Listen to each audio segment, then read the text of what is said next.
that day was wild. And I'm glad I lived that day. No, I'm not. It was all our worst memories happening again. This is it. We are scarred as a city, as a town, that everyone leaves us. Nobody wants to come. We let our guard down again, Rob. Come on, let's go! Welcome to Circles Off, episode number 132, right here on the Circles Off YouTube channel, part of the Hammer Betting Network, and presented by Pinnacle Sportsbook. I'm your host, Rob Pizzola, today joined by G-Stack George. Thanks for having me. No problem. Obviously, G-Stack George's source of income still remains unknown. Maybe we'll get to the bottom of that today. Maybe we won't. Maybe we won't. Probably we won't. Number 32, the Edge, Edger and James. Oh, yeah. He led the league in rushing his rookie season. That's how good he was. You trying to show me up? No, I'm very familiar with that era of Colts. Like, they literally traded away Falk and draft Edger right away as his replacement, and it worked out. Yes. I mean, Edger and James is like a very underrated back. Forget about Edger and James at the end of his career, that Edger and James, but like mid-career, in his prime. First 5 years, he was easily one of the 3 or 4 best running backs in the league at that time. There's Mojo, Maurice Jones-Drew. In our first Circles Off studio, we did have a Maurice Jones-Drew 32 signed picture up. I can't remember, Zach, if it was in my corner or Johnny's corner. I don't remember. Neither do I. I most remember him for lighting up Sean Merriman on a block. Lights out, remember? I do remember that. That was just like, this little guy can play physical football. This is going to be very critical, and I'm known to be a critical person. But I've recently taken to watching NFL Network again. Oh, he's awful. He is one of the worst. But he doesn't answer the questions that are asked to him. No. He's working with who's he working with there? Rose. Chris Rose. What's that guy's name? Do you remember? I think it is Chris Rose. He used to do the that show with John Sally. Yes, that's the one. Yeah. He's working with him, and it's basically like a highlights show at the end of the night. And it's not always Maurice Jones-Drew. I've seen Gerald McCoy on there as well. But whenever Maurice Jones-Drew is on, they always throw to him. They ask him like a very basic question, and he gives, honestly, some of the most infuriatingly dumb answers. One of them was like, here's the wild card race in the AFC. Who are going to be the 3 wild card teams that make it? And they threw to him, and he's like, all of them. All of them. and Chris Rose is just like, no, he's like, Maurice, like this, they can't all make it. Yeah. He's like, no, but all of them have a chance. Like, all these teams are right in the mix. Yeah, that's why we're talking about them. I want you to pick the 3 teams. And they're arguing basically on air. He's like, I'm telling you, it's all of them. All of them could make it. Yeah, making the case for everybody. Make the case for every single team. It's like, that wasn't the question that was asked, but great player. Yeah. I owned him in fantasy for many years, and he brought home some fantasy titles. Yeah, he was such a good fantasy player. Such a good player. Yeah. You replaced Fred Taylor, right? He was the... Yeah, he was. Oh, yeah. I liked Fred Taylor, too. That was a player I miss. Mm-hmm. Trying to think of other 32s in sports. Right in front of you, Rob. I told you we're going to add new things on the desk every day. Yes. Now, the thing is, this Shaquille O'Neal bobblehead, he's wearing 34 with the Lakers. Yeah. He wore 32 when he was with the Magic. Yeah. And the Heat, I think. Yeah. There's also another Los Angeles Lakers player who wore number 32. Yeah. Magic Johnson. Oh, yeah. There's so many 32s, boys. Yep. You know who you didn't put on the list, which I can't figure out? And I was going to blame Zach. I said, it's an age thing. I'm like, who's the best running back of all time? Like, it's either Barry Sanders or old timers will tell you it's Jim Brown. Yep. Right? Or who was the most famous running back in history outside of his football career? For O.J. Simpson. Yeah, O.J. Simpson was a 32. Yeah, see, so this script that you're looking at right now, I put together this script. Yeah. And I type in the numbers off the top of my head. I don't research them. You don't remember? Do you remember Dave Winfield? Winfield wants noise. Won us a World Series. He's 32. No, I didn't. Roy Halladay, I remember, wore 32. Okay. Doc, but that's like more of my... Anything prior to me being 13 years old, I'm not going to remember. You were right about... Because people get mad, by the way, if we don't say some of these. All right. Julius Erving. Who, Dr. J? Sandy Koufax. Yeah. For 32? Yep. Yeah, I'm not going to know that Sandy Koufax. No, I'm just saying. I've never seen a single inning of Sandy Koufax pitching. Karl Malone. Yeah, we can't talk about Karl Malone anymore, though. He's off limits now. Yeah, Dave Winfield, Bill Walton. I got Jeff Samet. Do you remember Jeff Samet from The Fan? I do. He got very ornery with me when I brought up Karl Malone's past one time on air. Like he just didn't want to. No, he did a topic. He said, "Who would you, if you could take someone's rings away and give them to somebody who never won, who would it be?" So I said, like sarcastically, I would make sure Karl Malone got a ring because he's such an upstanding gentleman off the field or off the court. And he said something like, "That's not the time or place." I said, "All right, I'm hanging up. I caught Jeff on a bad day." I have since met Jeff many times, and we love each other now. So you called into like a call-in show? Yeah, I used on to, Toronto Sports Radio. I used to drive around in my car and listen to the and Jeff was always like late night, 10 o'clock on. Yep. Who was the guy with the raspy voice? He's still on the air. Scott Farrell. Scotty Farrell. Yeah, Farrell. Yeah. I used to call in all these shows. Raspy voice would be an understatement. Yeah. He sounds like he's been smoking 4 cartons of cigarettes since he was 1 year old. It sounds like he swallowed sandpaper and it never made it out of his throat. Yes. I was back in the day when I was working for The Score and we were on Sirius. Scotty Farrell was huge at that time in sports talk radio. I think he's kind of like his career's. I mean, it tends to happen, whatever. Yeah. And not as many people consume radio anymore, but he was like the guy. I used to listen to him, and he was Hot Take Central. Oh yeah. You kind of have to be to make it in listen, radio. if you're airing midnight to 3 a.m. on the East Coast, and I know he was coast to coast, but you want to get callers on the East Coast, you've got to get spicy with your takes if you want any reaction at 1 a.m. Yeah. We are going to talk a little bit about NFL market timing in this episode today, and specifically a question that gets asked quite a bit when I'm doing live streams or just DMs on Twitter, and even in the comment section here on some previous Circles Off videos. But basically, how do I know when to place my bet? When's a good time for me to go out and bet this? And get a little bit into our process over the course of the week. Before we do, though, as an avid Toronto sports caller into radio stations, Yes.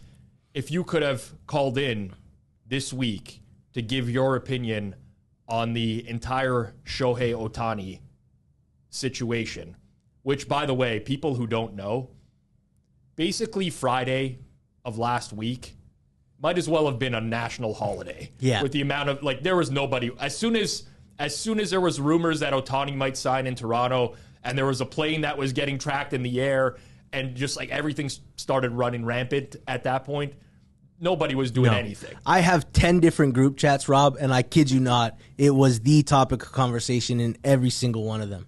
Same with me. I have a group chat of soccer guys, and all we do is talk EPL. And we were talking about Ohtani that morning, because that's how big Ohtani, like, this is Babe Ruth, right? This is the second coming of him. Babe didn't pitch and hit at the same time, not at the level that Ohtani is. Like, you literally were getting top of the rotation starting pitcher and meat of the order hitter.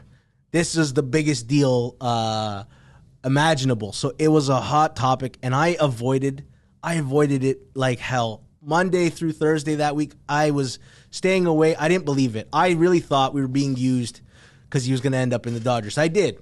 But Friday morning, something happened, and I got swept up in the hysteria. I really did. Yes, I would say that I got God. Oh, yeah. I was right in there, kind of in the same boat as you of like, this ain't happening. This is ridiculous. Well, I think that it was so easy to get caught up because he's probably the best player in the world. Sure. The number one player in the world. And Rob, when you're talking about the number one players in the world, we have to talk about Pinnacle Sportsbook. Oh, yeah. The world's sharpest sportsbook, and available to bettors across Canada and in Ontario. We often preach line shopping here on Circles Off. We think that's extremely valuable and important. One of the most critical aspects to sports betting. I would never consider betting without the number one book, Pinnacle, in my back pocket. Low margins, high limits, everything you could want as a bettor. So check them out. And if you do, use code HAMMER when you do sign up. It supports us here on Circles Off, helps pay George's guest appearance fee as well. You must be 19 plus, not available in the U.S. And as always, please play responsibly. But that day it was wild. And I'm glad I lived that day. No, I'm not. It was all our worst memories happening again. This is it. We are scarred as a city, as a town, that everyone leaves us. Nobody wants to come. We let our guard down again, Rob. Yes. I promise we'll move on. I don't want to make this specifically like a Toronto sports radio show, but I as a Torontonian born and raised, and you're the same, I get so incredibly offended when people are like, oh, it would have been terrible if Ohtani went to the Blue Jays and, like, you know, Canada got Ohtani and stuff like that. And I get it. Like, there's a rivalry, Canada and the U.S., and it happens. But what drives me nuts is, like, people, I think a lot of Americans, I don't want to paint everyone into the same picture here, but a lot of Americans don't realize how similar Toronto is. Oh, yeah. To every major American city, at least in northeastern America. But, like, it's like Canada and Toronto specifically it might as well be Russia, the way that some people are talking they about. think after this show, Rob, you and I are going to go home to our igloos, you know, log in for yourself. and log in, check our lines, and start firing on Pinnacle and betting some NFL. That's what they think. We're going to our igloos after this. It really bothers me. I don't know why it works me up so much, but obviously, I guess any time that you're born and raised in a certain city, you have a certain pride for that city, even though it's like there's lots of things I can complain about, in Toronto. But ultimately, that just drove me crazy, man. The whole discourse of, like, this is going to be terrible for baseball. You know, there's an insecurity with Toronto sports fans, right? Especially when outside of hockey, because hockey's got enough Canadian teams, but we have this, like, inferiority complex. People don't want to come here. One of the most brilliant marketing campaigns of all time was We the North, right? Yep. It captured the Game of Thrones at the time, but the concept of the North in Game of Thrones was all these rich people fighting for King's Landing, and we're happy living. We got our own piece of territory. We are the kings over here. So We the North really played into that inferiority complex. We are our own people. We don't care. It gave us, like, a backbone for once, and it was one of the most brilliant marketing strategies ever. I thought so as well. Overall, just fantastic. But yeah, that just, like, really chapped my ass this week, basically. That's the best way to put it. I blame John Morosi because he legitimized it. And then that Dodger reporter, JP Hornstra. Yeah, he wrote an article saying, you know, sources believe he's going to the Jays. And it's either one of two things, right? Because as a reporter, and I worked in news media, you know when you have a concrete source and when you can go with something, when it's verifiable. You don't want to make a mistake on big stuff. Never. And being first is not more important than being accurate. So either Morosi and this guy read too much into what was being done, and I think that's unlikely. I don't think anyone's risking a career for that. What I actually think is someone fed them garbage. Yeah. Yep. They became. You ever heard the term "useful idiot"? I've heard it. I've been called it before. Yeah, basically, a useful idiot is like someone naive who's, like, being manipulated to advance a cause. Right? They get the story out that he's really going to Toronto, and then you're probably the Dodgers brass, and you get there together. You're like, do we really want to risk losing this guy over $50 million that we're already going to defer? And that's why that number $700 million became a shocker for everyone. Because we were all expecting 600. Yep. 650 was the ceiling. 700 came out of nowhere. Nobody in their right mind thought he was getting 700 million, not being 29 and not being able to pitch in the first year. And I think that piece of news out there really drove up his price at the end, and he ends up going where he wants to go. So I don't know if it was his agent or not, but my God, it was a really brilliant masterstroke of getting people worked up with rumors. Oh, it was a riveting day for me. And I pretended to be industry insider in my friend groups as well. Oh, yeah. Done deal. Oh, yeah. You know, I know I've talked to the Japanese translator for the Blue Jays. Yeah. You know, I was all in on it. They put a halt on ticket sales for season tickets. They're coming out next week, triple the price. Yes. You know, we all were verifying stuff that wasn't true either. Of course, and that tends to happen in those types of situations. But what doesn't sit well with me, and this is I've had a lot of time to process this now. The Morosi stuff, like, I think John Morosi just got fed shitty info. Same. And he ran with it, and he trusted that source, and he thought it was good, but it wasn't good. Yeah. Why, in God's name, did the Toronto Blue Jays organization allow this to just spread like wildfire? Yeah. Like, there's a plane in the air. Every single person within the Blue Jays organization knew that Shohei Ohtani was not on his way to Toronto in a private jet. Could they not have put out a statement or something that just said, this is not Shohei Ohtani's plane. He's at home. We've made him an offer. We're waiting to hear back. And just like qualmed all of this and put an end, because I wasted a half day. Yeah. Maybe longer than a half day.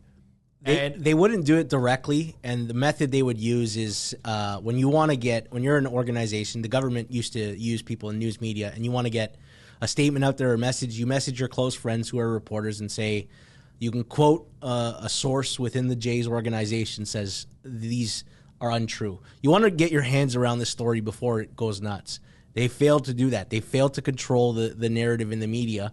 They let it get to hysteria level. Like, we were tracking freaking planes. That's the last time that happened was when we were following Kawhi Leonard in a helicopter. What is wrong with this city, man? How bad do we want a star player that we lose control? It just felt like that there was never a chance, and then there was, and that gives people even more hope. But it's over and done with. Yeah. I've decided I'm still going to get a Shohei Ohtani Blue Jays jersey. I will still tell my future grandkids that Shohei Ohtani was the greatest Jay for one day. For one day. Greatest Blue Jay of all time. Ohtani. We had a piece of Babe Ruth. It was so close. It was so close. And, like, if you think it's bad for baseball that Ohtani comes to Canada and plays in Toronto, I'll tell you what's bad for baseball. He's deferring $680 million of his contract till after he's done his contract. Yeah. The Dodgers are just going to go out and spend like crazy. That'll change. Who was the hockey player that had an obscene, like, 17-year deal, and they're Ilya like... Kovalchuk. Ilya Kovalchuk. They're like, okay, we got to put an end to this BS contract. Yeah. You always get one through the door, and then the league comes in and says, never again. We are closing that loophole. I think Manny Ramirez is still getting paid by the Red Sox, and the Bobby Bonilla contract in baseball was also, like, absurd. He deferred all that afterwards. But, yeah, it's you know, when there's a soft cap league and teams can spend, I root for, like, and this is not just Toronto. This would have happened to any small market team. I kind of root for them to be able to compete. This is why the Pirates will never have a chance, you know? Even when the Dodgers are cash-strapped, they can pull a maneuver to create money. It's absurd. It's absurd. Almost absurd as that guy who's challenging everyone on Twitter to 500K handicapping contests. I love how you picked a number that no one's gonna meet. Like, let me pick a number that no one can meet. Claim I have it, first of all, liquid, and set the parameters like that. My God, that was such a weird story in Twitter the past week. Yeah, I mean, the reality is he's not going to get a challenger because it's not going to happen. No, it's just the contest is. It's just that, I mean, we're the idiots. I'm the idiot for even bringing it up. I'm just giving publicity to this guy. Yeah. Not going to give out the Twitter handle now that I've said it already. But I'd be curious how much his follower count and pick selling service increased, because he for sure got something out of this, and we all fed into it. Yeah, I think Spanky came in and said, "Just don't give this idiot attention." Yeah, and I'm doing the exact opposite of what Spanky said. Can you guys explain though why people won't do it? I mean, I know why, but like, might be because it's a waste of time, Zach. Right. Like, how many? I got 1 million messages. I woke up to 100 messages of like, oh, here's this, challenge this guy or whatever. It's like, why? I'm going to go say, okay, here, let's do this 500K contest. We're going to spend a month's agreeing on terms because I don't want to do like a contest that's going to last a week. And then what's going to happen is just going to keep getting, it's just a time suck. Like it's an absolute time suck for something that is not ever going to happen. So what's the point? Yeah, it will never get to the closing line. Even if someone had the money to put up and this person was a big enough bettor, but also didn't care about being public. Because that's the other problem. A lot of guys who bet at that level don't want to have a public persona. So even if you can get past that parameter, then you got to agree to rules with the guy. And then he's actually got to put the money in escrow. It would never get to that stage. It is a giant waste of time. That's like a huge one there is which of the two parties, like how do you agree on an escrow? Yeah. Who's going to hold the money? Yeah. Who's going to hold $1 million for you? Don't give me $1 million now. You will. That's the last time you will see me. I'm gone. Enjoy your pick contest, boys. Find me in the Baja Mar. Well, at least we would know your source of income at that point. Oh, good stuff. Good stuff. NFL betting. Yes. How's it going? Last week was very good. Actually, like the last 3 weeks was very good. I can't remember when I got crushed. I think it was 4 or 5 weeks ago. Just everything came undone. But I love weeks like this where there's like a lot of movement and uncertainty in the lines, and there's a lot of opportunities. I remember the big elephant in the room was a weather week. And I don't know if you've noticed in the last 2 years, everything moves so quickly on weather. And I can't, like before we could get to Tuesday evening. And now by Monday night, everyone's blowing up positions and they're dropping 3-4 points. Well, I'm very happy for the people who did last week because it actually created some opportunities on some non-weather games. I'm staring there on a Tuesday with Clark and I'm like, Indy Cincy is 40? What? Yeah. The second I get a hint that this weather is not bad, it's because Indy's been an auto over team for the last time I bet an Indy under was against Cleveland, and I realized that day, I go, oh no, this is actually an over team, and I've been profiling them wrong. Against Tampa, it was a good over with all their defensive injuries. You literally got lines with 3 and 4 points of closing line value on Wednesday. We were betting them. Yeah. So like. Okay, we can start with the weather games. Yeah. I think that's a good spot to start. So your point is very valid in terms of like how quickly people are betting this stuff. Yeah. I have a guy that comes into the Sunday night stream every week and a lot of the live watch-alongs. I can't. He goes by like some Greek name, is Joe Constantinou or something like that. I don't know. Whatever. He's in the stream all the time, and the other nails, as I call them, that are part of the streams are constantly ripping this guy because he shows up and he's giving weather reports for the upcoming week and whatever. And they're all subject to change, and they will change drastically. Like, you talk to any meteorologist on the planet, and they're going to tell you that there's a very low degree of certainty in being able to project what the weather is going to be with accuracy a full week from now. It grows, right? It's and I'll use an analogy on how I bet injuries and assumptive injuries, because oftentimes lines are in between where they should be and where they will be. Yep. Whether we should treat it as such, it's how accurate is the weather on Monday, Tuesday.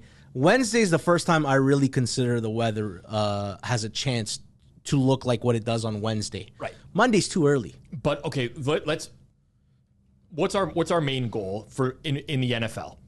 Generally speaking, beat the closing line. Yeah. Right? That's your best indicator of long-term success, especially in a market as efficient as the NFL. If these numbers are going to move off of weather, regardless. Yeah, you could technically just bet them. Yeah, because you can get both sides. Exactly. The problem is my process doesn't really get started till Monday evening. Yeah. It takes me a lot of work to get to where I'm confident for the week. Yeah. And now the positions have all been blown up. I'm not going to get a line that's moved 3 points already. Yeah. And then pray the weather holds up so it gets another 2 points of close by, because now I can get railroaded with a really bad position. But the alternate side of that is that let's say you bet a weather total. Sure. on, sometimes it's Sunday night when they open up, Monday morning, whatever. By midday Monday, like some of these last week moved like 4 or 5 points. They were done. They were the Cleveland, who did Cleveland play? Jacksonville. Jacksonville moved from like 38 down to low 30s at one point. Yeah, we were at 30 and a half at one point. Yeah, and that was like a very substantial move. Now, my whole thing is that you don't have to keep that position. Of course. When you're beating the market by that much, you now have such a valuable play. Yeah. You could hold it for one. Yeah. You can play back the other side for a very large middle that like these don't come about. Now, this isn't like massive market. Sure. This is openers, early Monday. If you try really hard, I'm sure you can fill like 20K, maybe even more than that, especially on Monday. But, you know, it gives you the opportunity to work later in the week. But you got to be firing Monday morning is the last, like, before everything's gone. I can't get ready that fast, and you're like, oh, why not just blind bet on speculative weather, and then you can come back on the other side if it turns and get yourself a 3 or 4 point middle. I don't like to operate like that. I can't fire Monday morning. I'm not capable of that. Okay, fair enough. And it's kind of the same for me as well. Like, you know, I do a live show on Sunday nights when Pinnacle's opening up the lines for the upcoming week. I talk through just like... You need legal outs, though. There's a lot of PPHs that don't filter totals in till Monday afternoon, evening. Like, first of all, you won't get a PPH lines until, and not all of them, obviously, but Monday morning, 10, 11 a.m., and then totals don't come to like 2, 3, 4 p.m., right? So if that's your method of getting down a lot of money, then you might be limited if you don't have legal shops and outs. Yeah, this is not going to apply to the biggest bettors out there. Like this is more to the majority of the population, because you're right. Like, you know, openers at Pinnacle are 3,000 on sides and 2,000 on totals. They're not. That's substantial for a lot of people. Yeah. But the problem is, as soon as you hit that for the max, it's moving. Yeah. And now you don't have the opportunity to bet at other shops. Yeah. So it is basically like a race at this point. You're not going to fill a ton. But if you're a small bettor, then you got to worry about a service that gives out a pick on Monday morning and market's completely gone and you got no bets in. Like it's tough. It's tough. I mean, I work with some people who get really rattled by the Monday moves. Yeah. Because we don't bet on Monday. I work with 4 people in total, and there's like a bet size that's required to satisfy everyone in the group. Sure. And it just doesn't make sense to bet on Monday unless we're like, there's absolutely no chance we're ever going to get this number. It's going to move a lot. Like, let's just take a smaller play. Yeah, like anything in and around the 3 that is 100% going to... Yeah. And sometimes those happen. You just know. You're like, yeah, everyone's coming in on this. Yeah. We will never see this number again later in the week, and we don't want to bet anything worse than this. We might as well take this number out. That happens, but it's rare. It doesn't happen a lot. Most of my stuff happens later in the week, especially like Wednesdays. Sure. I'm kind of in the same time frame as you. Yeah, here's my point of, if you can't get it in Monday morning, what's the harm in...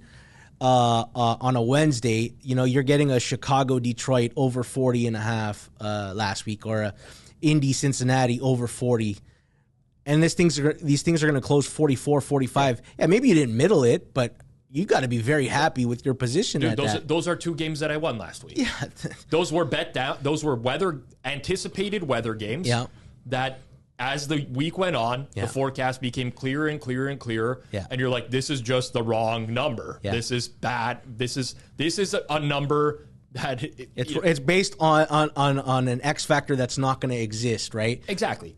But again, just getting back to it, these are the largest moves that are going to happen. Yeah.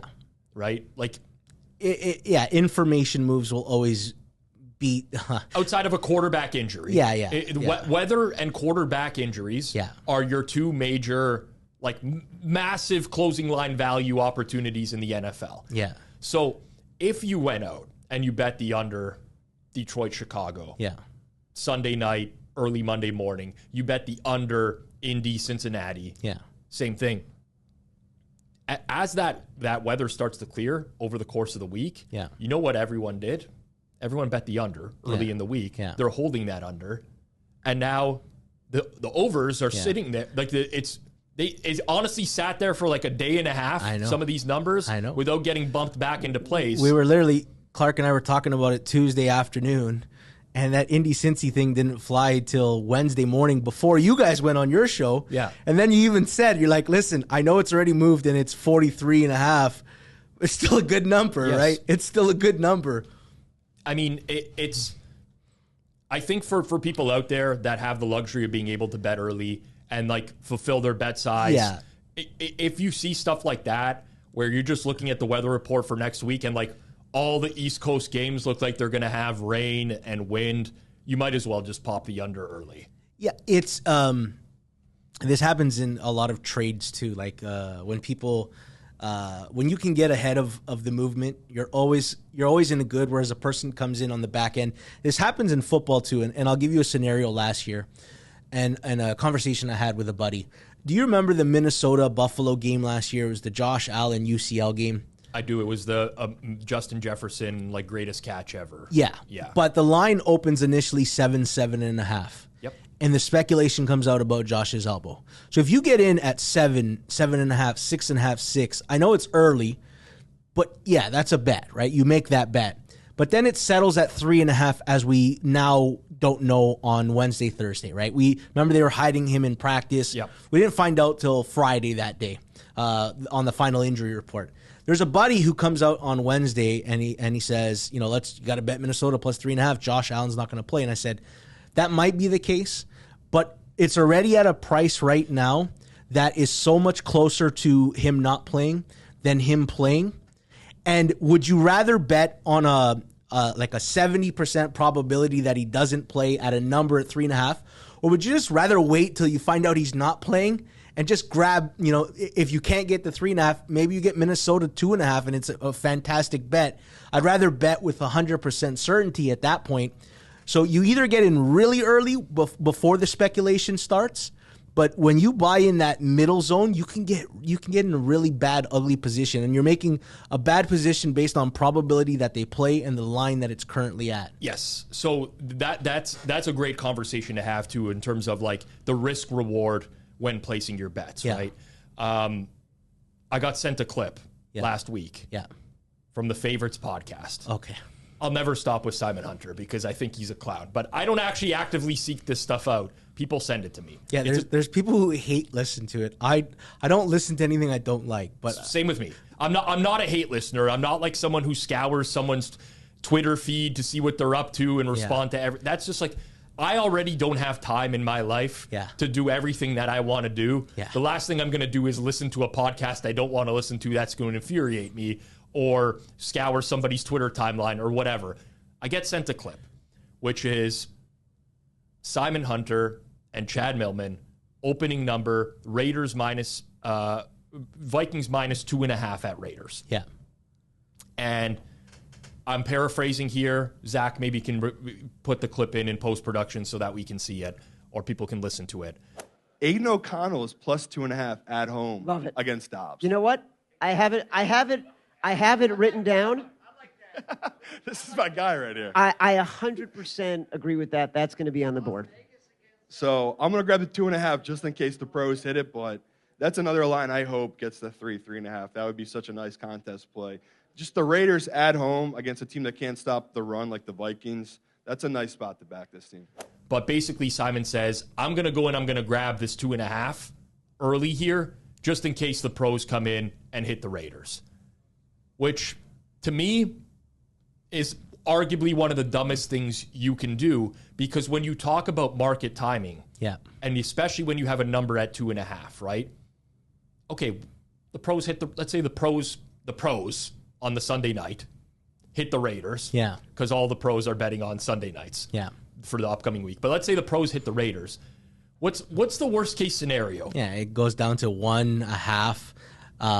It's not going to flip sides that same night. There's not enough money down, and it's like, is the odds of it going to 3, right, versus moving down towards against you, the reward of it going to 3 is such a far better bet than if you only got 1 instead of 2.5. It's a no-brainer to wait, and he's sitting there and he's telling people, go bet the 2.5 before it moves against you. It's like, who cares if it went to 1? Exactly. These are insignificant numbers as compared to a 2.5 versus a 3.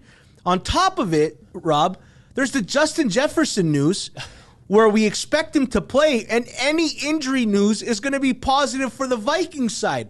There was literally no upside to hitting Raiders on Monday or Tuesday at 2.5.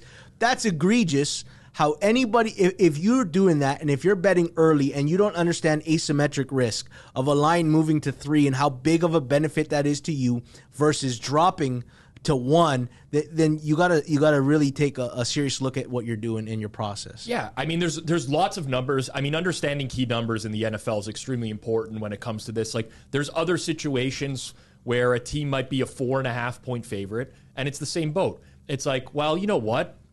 I don't need to bet the 4.5 now. Yeah. Because if it gets hit 5.5, okay, I'm going to lose the 5. If it gets to 4, now I have a push opportunity on the 4. Yeah. And that changes things. So understanding that and just basing your timing off of that is a great way to go. Now, it's not as simple as I'm making it out to be. No. Because everybody, at least like a lot of the pros, sharps, they know this. Well, I didn't even discuss with you Indy, Cincy, and Detroit, Chicago. Like, that's the first time I've heard that we both were on that bet. Okay. Right?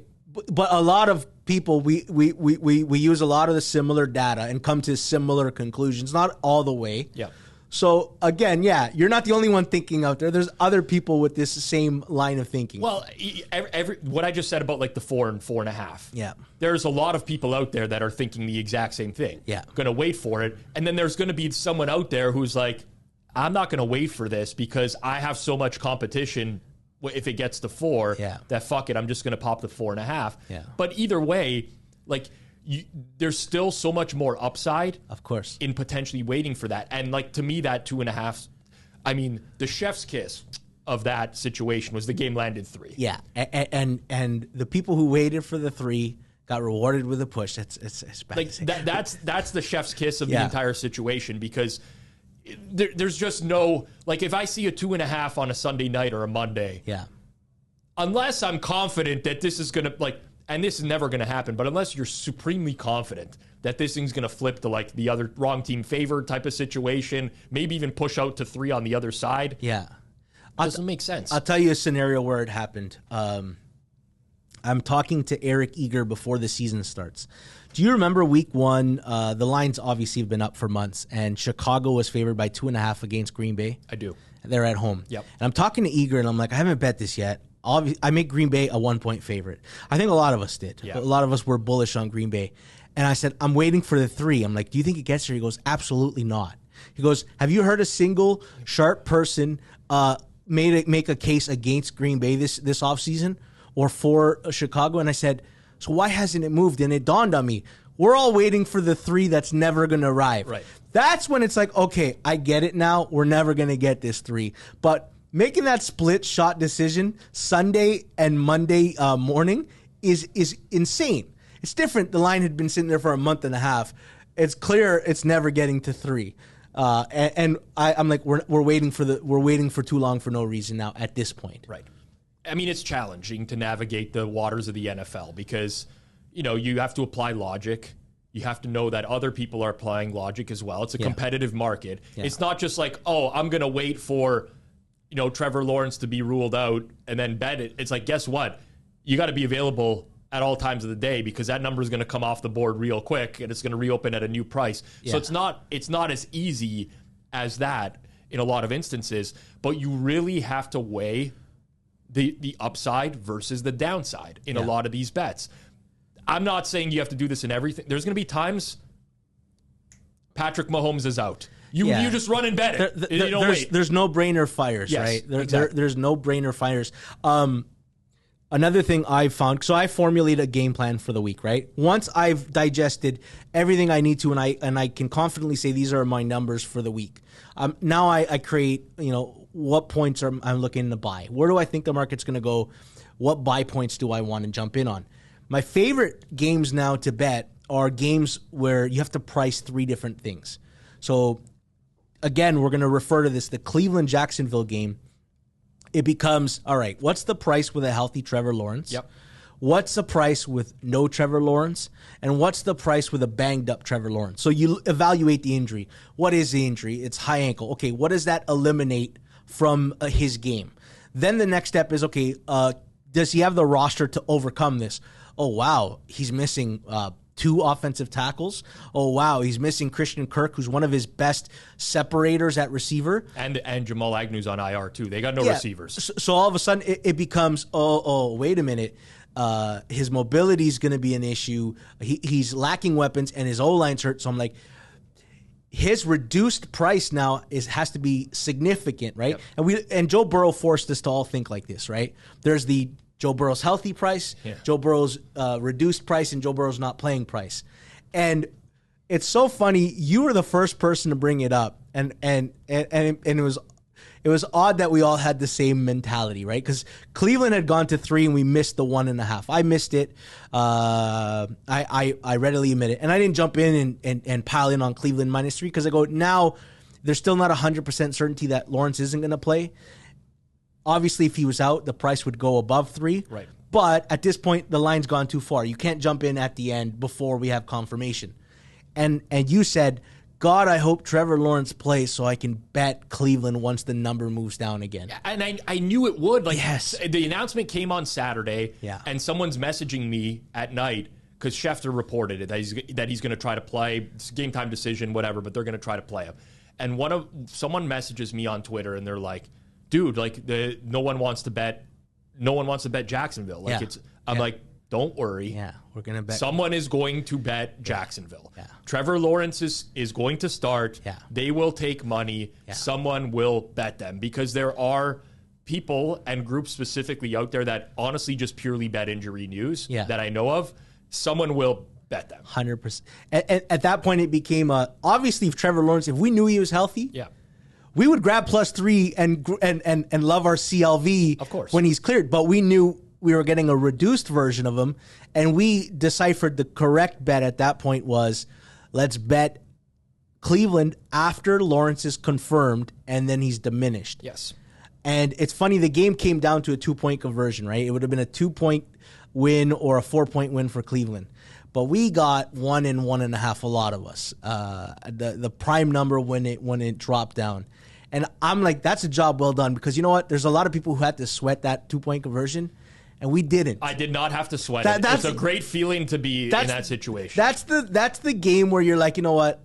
I do this, right? Yeah. I do. I am him, right? No, we have those moments because that was a puzzle to solve. That wasn't Trevor Lawrence is out, bang a team. That's easy, right? That's you catching a book moving slow. You're right place, right time. You're quick to act. There's no skill in it outside of the fact that you're just quick, right? Your timing was your skill there. Beating in injury information or information period like NFL draft, that is a job well done, but there's no real. The skill is in deciphering a complicated puzzle with 3 different outcomes. 100%. I mean, honestly, that's one of my biggest edges as a sports bettor is just pattern recognition. And I've done this a long time. Now, I haven't done this professionally a long time, but over the course of the year, of at least the last 5 years, I'm glued to the NFL market, right? Yeah. When a line move happens, it's like, why did this happen? Yeah. What day did it happen on? Can I find out who bet this? Yeah. And all this just becomes information Yeah. that you collect over time and over time and over time. And there's going to be times where, like, you like a play, but you wait. Yeah. Here's an example. Your team. I'm sorry to bring this up. Wow. But I did the media rounds last week. Yeah. I talked about this as well. Tennessee-Miami total. Yeah. I like the over. Yeah. But I'm not going to bet this early. Yeah. Because I think there's going to be late money on the under in this game. There always seems to be, especially on primetime games. They used to always come down a little. That's part of it a little bit, but on top of that, one thing that I tend to notice with totals, especially, and this isn't like a certainty by any stretch of the imagination, but whenever you have a look-ahead number on a game that gets massively adjusted to the next game, more often than not, the price tends to move back towards the look-ahead number. Look-ahead total in Miami, Tennessee was 44.5, and it reopened 47 for this week. Yeah. 47 being a key number. Yeah. Came off of that pretty quickly to 46.5, kept taking money down to 45, and it's like, that's just one example. There's times where this doesn't happen, and something like materially changes in a week. Sure. That's different, but that was an adjustment. So for me, it's like, okay, I actually have an edge on over 47 in this game, but you waited it out. I'm going to wait it out because I'm very confident there's going to be under money in this game. So I'll admit that that's not on higher totals. I find it hard to navigate the direction, and I recognize that as a leak in my game. I feel very confident on sides and directions are going to move. Obviously, if you watch any market long enough for several years, you understand patterns. You understand how money flows in. You understand who market tends to like. There's certain teams that get bet on game day, and we've discussed this before. 3 straight weeks for the Bengals now. I don't know how high totals will move down. Like Dallas Philly was sitting at, I think, 52.5, 53. Yep. I assumed it wouldn't get to 54. It would come down a little. But I wasn't certain. I didn't bet the over. I would have bet the over. That was a game where I thought both offenses would move the ball well. I think both defenses are a tad overrated. Yep. So that and I really like how. At least you said it to my face. Yeah. No, I've said this to you. I also think San Fran's defense is overrated. You've heard my theories on all this stuff. But I wasn't 100% certain of the line move. So when I feel like I'm out of place, I usually don't put my money in, and that's something that I've learned over the time. You don't have to make every bet. Yeah, I mean, I bet the over in that game. I was wrong about the way that I thought that would move as well. I thought there would be more money on the under. Yeah, on that game. Okay, I thought there was actually a legitimate chance we'd get to 51 for that total. See, I didn't know when I was talking to Suma, and I know you and Suma talk about games. I said. I can't see money coming in on the under here. I understand it's a high total, but these two teams profile like as an over game. And Suma's, I thought back now, and I'm like, Suma didn't agree with me, but he didn't like outwardly put it out. So I'm like, okay, Suma was expecting some under money there. We know again, and this is not like this is just from purely experiential. Yeah, we know that when there's high totals in the NFL every year, they tend to, very close to post, take money towards the under. Got it. There's one specific group that really likes to bet these high totals under. Got it.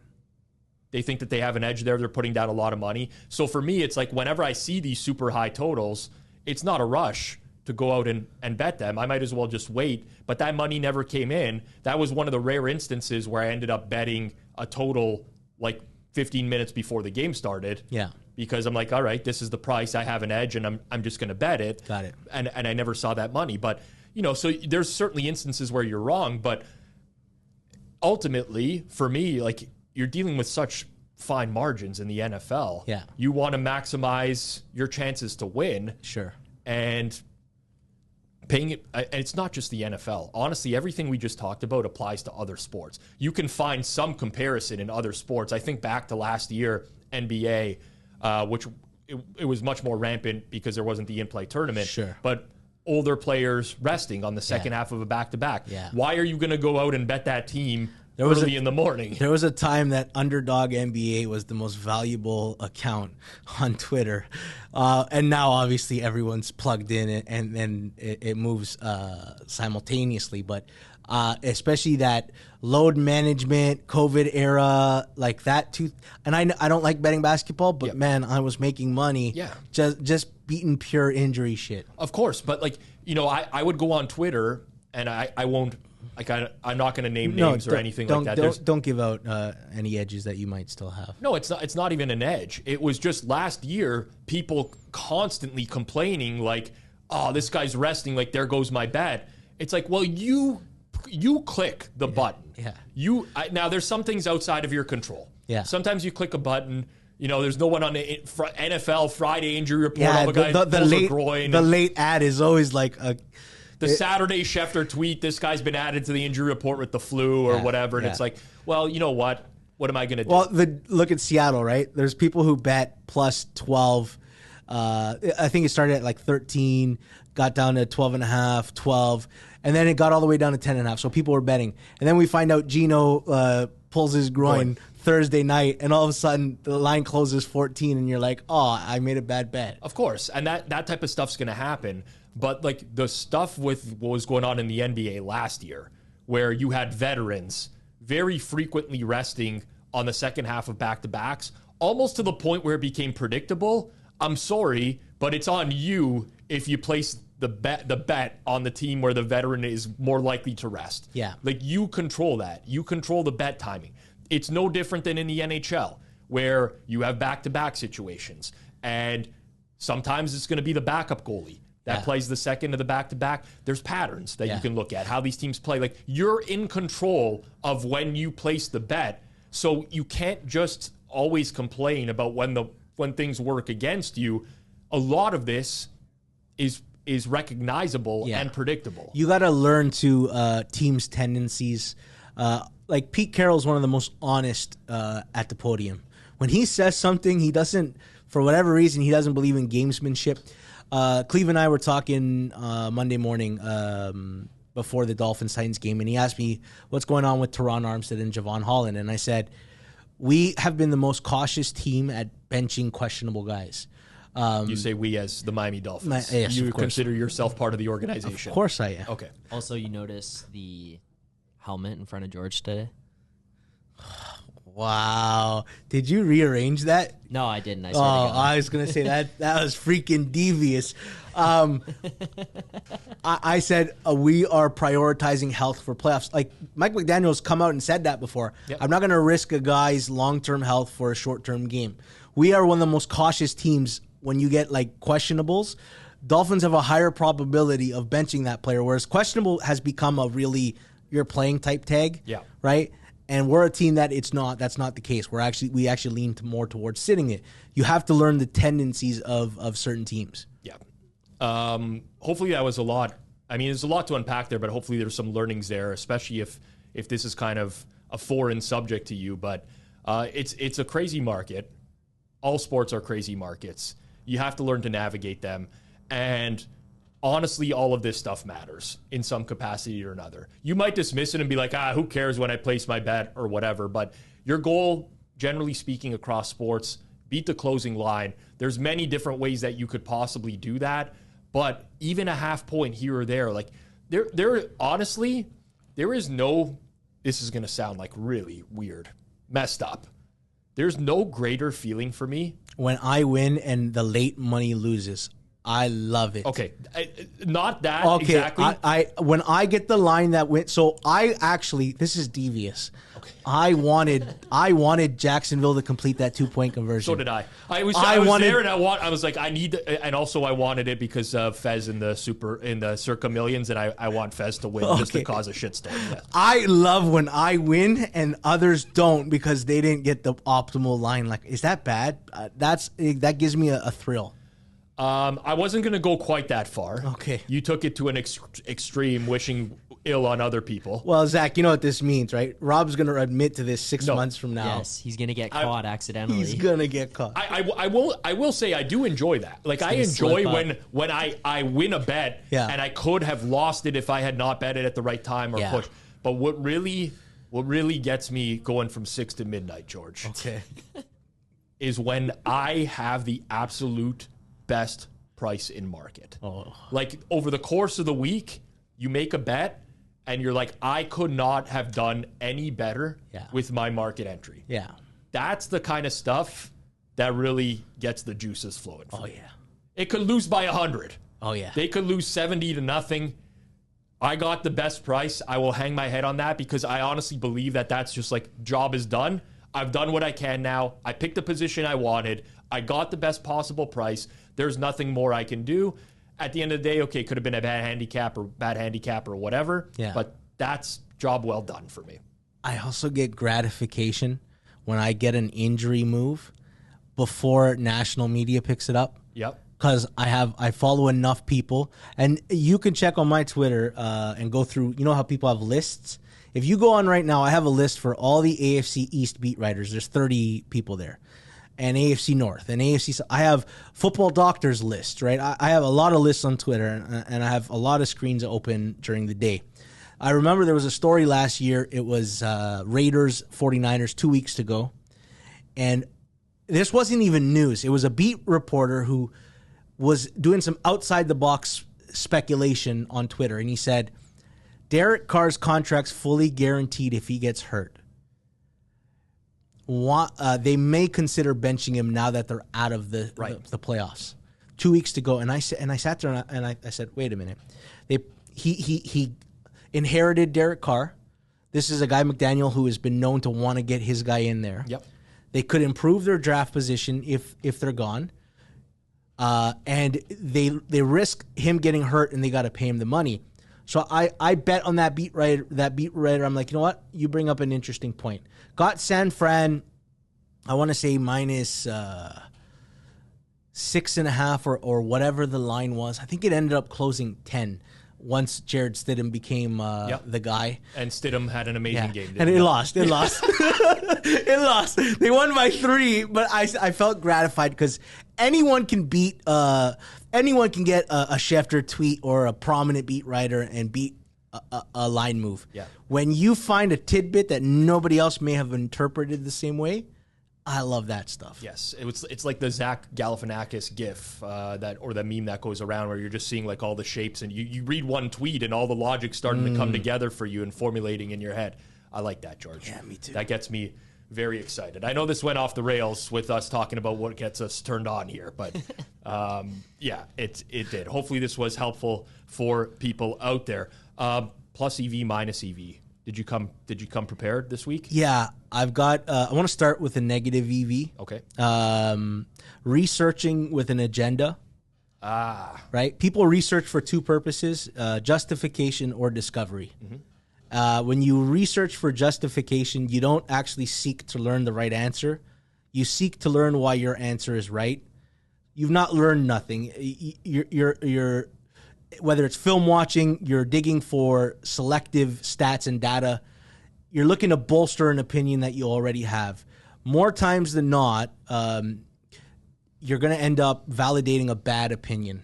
The real way to research is go in with a blank canvas, have a hypothesis, but go in with a blank canvas and learn what the data teaches you, and you might come to the conclusion that what your original opinion was way off. And people are like, oh, this is so obvious. A lot of people do this. Oh, yeah. Believe me. Oh, I do it. Everyone does, right? Everyone picks their opinion and says, I'm going to validate it with 5 reasons why. Oh, yeah. And then you ignore the stuff that devalidates it. You know what you're doing, right? You know what you're doing. You're researching in bad faith. It's a good one. Minus EV, Zach? Minus EV is being a Toronto sports fan. It's just hell. I mean, you look at the MLB, the NBA, we're the only team up here for either. The American reporters hate us. The American fans hate us. Yeah. The players apparently hate us. We're getting deceived by agencies and beat reporters. It's tough. And then outside of that, like, you got the Leafs. What the fuck is there to be happy about there? Like, that just sucks. You have the Argos. They had the greatest season in CFL history. Yep. They got upset by the Alouettes. Like, TFC gets all these Italian guys to come over here. They stink as soon as they come here. They fucking suck right away. Yeah. Like, there's just, it sucks. Should have got the Greeks. Should have got the Greeks. Yeah. There's nothing good about this. So that's negative EV for me. I'll give a sports betting negative EV because it hits home with me with a lot of my friends who buy picks and purchase picks. If you're going to purchase picks, even if they're from someone that's sharp, a winning service or whatever, for the love of God, don't chase numbers. If you're in a work meeting and some service releases a college basketball game and the number moves 7 points, it's okay to sit it out. Yeah. Like, you don't have to come and just bet the same side because now you have FOMO and you're scared that play is going to win. You have no idea what that play is good to. So generally speaking, when the market moves that much on any single play and you missed it, just sit it out. Yeah. It's, you haven't quite lost your mojo, like GRP would say, but maybe you just need to take a step back, calm down. There's going to be more plays from whatever service you subscribe to. Don't chase numbers. Yeah. All right. Plus EV. I want to get a bit philosophical, if you don't mind, on this last one. You know that I minored in philosophy. Did you? Well, I never really graduated, but I did. Yeah. Well, philosophy is the class you take when you just want to get stoned at lunch and come in and and get a passing grade with all your brilliant thoughts. Guilty as charged. Leo McGarry in the West Wing. He said, this guy's walking down the street when he falls in a hole. The walls are so steep, he can't get out. A doctor passes by, and the guy shouts up, "Hey, can you help me out?" And the doctor writes a prescription, and he throws it down in the hole and moves on. Then a priest comes along, and the guy shouts out, "Father, I'm down in this hole. Can you help me out?" The priest writes out a prayer, throws it down in the hole, and moves on.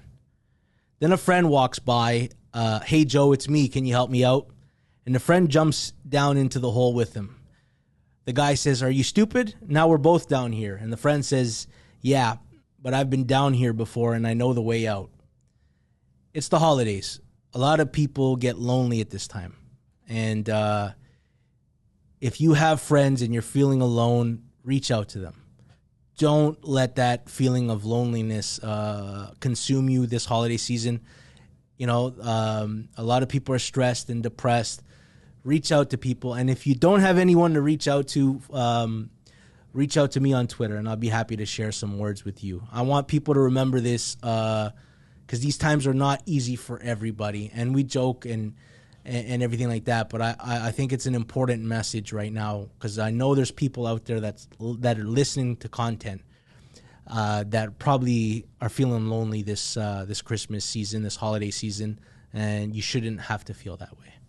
Strong words there. I echo everything that George said. Ever need someone to talk, DMs are open on Twitter. I get back to everyone.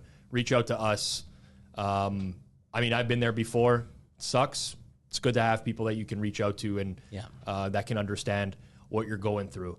I'm glad I don't have to follow that one up, Zach. No. It's on you now. It's just a losing spot to beat. Minus EV spot for Zach. I should have said, can I save my plus EV for the end Minus here? EV spot for Zach right now. Yeah, that's tough. I agree with George, and you can reach out to me as well. But mine's just right after George's. Okay. No, a little comedy after something the spirits deep. Back up. The levity here. You're good. All right. I kind of have two. First and foremost, if you're a single guy, if you're a single guy and you're living like in your apartment, Christmas decorations, it goes a long way. Really? Oh yeah, trust me, it goes a long way for the women. For the ladies. Oh, okay, I thought you were okay. You got that people point over. Understood. Yes. You got people over or whatever. And that's the best. I'm taking that one. I want to apply that. You got Christmas tree, Christmas lights. We've got those. Like my roommate, his mom sent us like the advent calendars, the chocolate advent calendars. Boys, trust me, I'm telling you. For some reason, they're like, holidays, you guys got in the spirit. You guys got this up. It's a winning move. It's a winning move. Do you have real presents under the tree or just like fake boxes? Fake boxes. Okay. Yeah. Zach comes out of the washroom wearing only a stocking. Anyways, the other one is, and this one is more because I've seen them talking about it in the Forward Progress watch-alongs, which, by the way, I encourage anybody, if you're not watching those, watch them. It's highly entertaining. It's a good thing to put on while you're watching the game. But I've seen people talking about, like, working out and stuff, people who watch Forward Progress, work out while they're listening and things like that. Yeah. I've talked about it on here before. I've tried to, like, up my workouts and, like, my workout routine and stuff. That's a humble brag, by the way. You mixed in a humble brag in there, but continue. Well, I'm just saying, like, Zach, I'm young and in shape. Yeah, I like to mix in some workouts every here and there. I'm up in my routine. I'm just saying, one thing to do if you're doing this, if you're someone who's like trying to make your workout a little bit more intense, you're taking like pre-workout 20 minutes before. It's supposed to hit like 30 minutes. Go to the gym, start stretching, and then by the end of like your 10-minute stretch or whatever, you're locked in, ready to go. You get like it gives you like a little tingle, the pre-workout's supposed to, and you kind of get like tunnel vision a little bit. It's perfect way to go. Noise cancellation in the headphones. That's how I've been starting my workouts. I've been having the best workouts I probably have ever had. I know it's maybe not applicable to everybody, but I've seen people on the Forward Progress stuff talking about them doing workouts and stuff.